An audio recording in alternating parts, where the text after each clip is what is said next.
Cherpu government vocational higher secondary ലഹരിക്കെതിരെ ബോധവൽക്കരണ class സംഘടിപ്പിച്ചു. ഡിസ്ട്രിക്ട് ലീഗൽ സർവീസ് അതോറിറ്റിയും ചേർപ്പ് ജനമൈത്രി പോലീസും സംയുക്തമായാണ് പരിപാടി സംഘടിപ്പിച്ചത്. School PTA president MS Alexi അധ്യക്ഷനായി.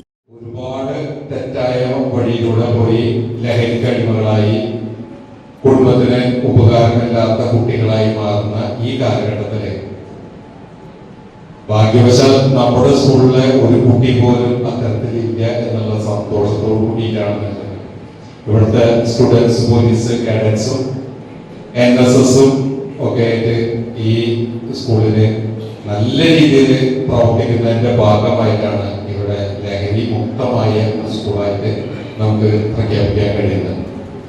എങ്കിലും നമ്മൾ തുടർന്ന് വീണ്ടും വീണ്ടും ഈ ലഹരിക്കെതിരെയുള്ള ക്ലാസ്സുകൾ ഇവിടെ നടത്തിക്കൊണ്ടേയിരിക്കുകയാണ്.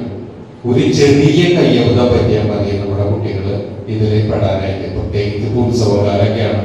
കൂട്ടുകാരോടൊപ്പം കോഴിപ്പറമ്പിലേക്ക് പോയി, അല്ലെങ്കിൽ പള്ളിപ്പറമ്പിലേക്ക് പോയി, അല്ലെങ്കിൽ കളിക്കിനോടത്ത് പോയി ഇരിക്കുമ്പോ ഏതെങ്കിലും ഒരു കൂട്ടുകാരൻ ഇത് കുഴപ്പമില്ല, ഒരു വട്ടൊക്കെ ഉപയോഗിച്ചിട്ടൊന്നും കുഴപ്പമില്ല, ഒന്ന് കഴിച്ചു നോക്കി, അല്ലെങ്കിൽ ഒന്ന് വലിച്ചു നോക്കി, ഒന്ന് കുടിച്ചു നോക്കി എന്ന് പറയുമ്പോ നമ്മള് പ്രത്യേകിച്ച് ഈ സിന്തറ്റിക് ഡ്രഗ്സുകൾ പ്രത്യേകം ഒരു തവണ യൂസ് ചെയ്താൽ അതിന് അടിമയായി മാറും എന്നുള്ളതുകൊണ്ട് തന്നെ നമ്മുടെ കുട്ടികൾ അത്തരം രീതിയിലേക്ക് പോകാതിരിക്കുന്നതിന് വേണ്ടി വീണ്ടും വീണ്ടും വീണ്ടും നമുക്ക് ഇവിടെ ഈ ലഹരി വിരുദ്ധ ക്ലാസ്സുകൾ നടത്തുന്നുണ്ട്.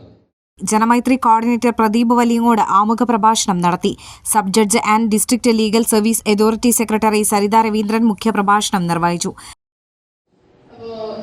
നമ്മുടെ പ്രതിവേണ്ടും അഭിലാഷൊക്കെ എന്നോട് പറഞ്ഞു സ്കൂളിൽ വന്നിട്ട് ഒരു ലീഗൽ അവയർനെസ് സെഷൻ എടുക്കണം. കുട്ടികൾക്ക് അത് വളരെ അത്യാവശ്യമായ കാര്യമാണ്.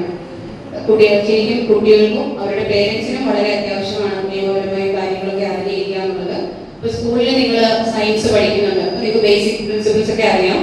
സോഷ്യൽ സ്റ്റഡീസ് പഠിക്കുന്നുണ്ട്, മാത്സ് പഠിക്കുന്നുണ്ട്, ഇംഗ്ലീഷ് പഠിക്കുന്നുണ്ട്, മലയാളം പഠിക്കുന്നുണ്ട്, ഹിന്ദി പഠിക്കുന്നു, അല്ലേ? അത്യാവശ്യം 10ാം ക്ലാസ് കഴിഞ്ഞ് പോകുമ്പോൾ നമുക്ക് ഇത്തരം കാര്യങ്ങളെ കുറിച്ച് ബേസിക് ആയിട്ട് അവയർനെസ് കിട്ടും.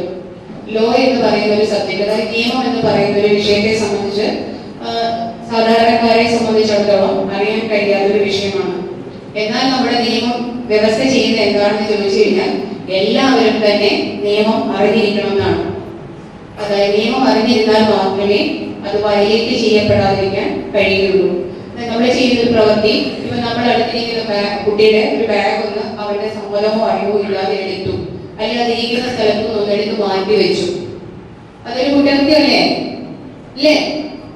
ആണോ? അത് ഏത് കുറ്റകൃത്യമാണത്? അത് ഏത് കുറ്റകൃത്യത്തിന്റെ ഡെഫിനിഷനിൽ വരും അറിയാമോ? ഇല്ല.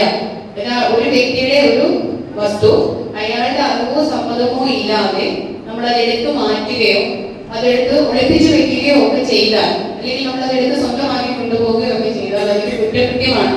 അത് എന്ത് കുറ്റകൃത്യമാണെന്ന് ചോദിച്ചാൽ അത് മോഷണമാണ്.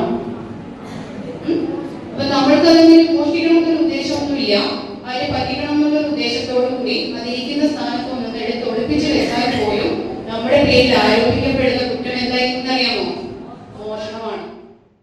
പ്രധാനാധ്യാപിക K. ജില്ലി ജോസ്, ജനമൈത്രി അംഗം അഭിലാഷ് എന്നിവർ സംസാരിച്ചു.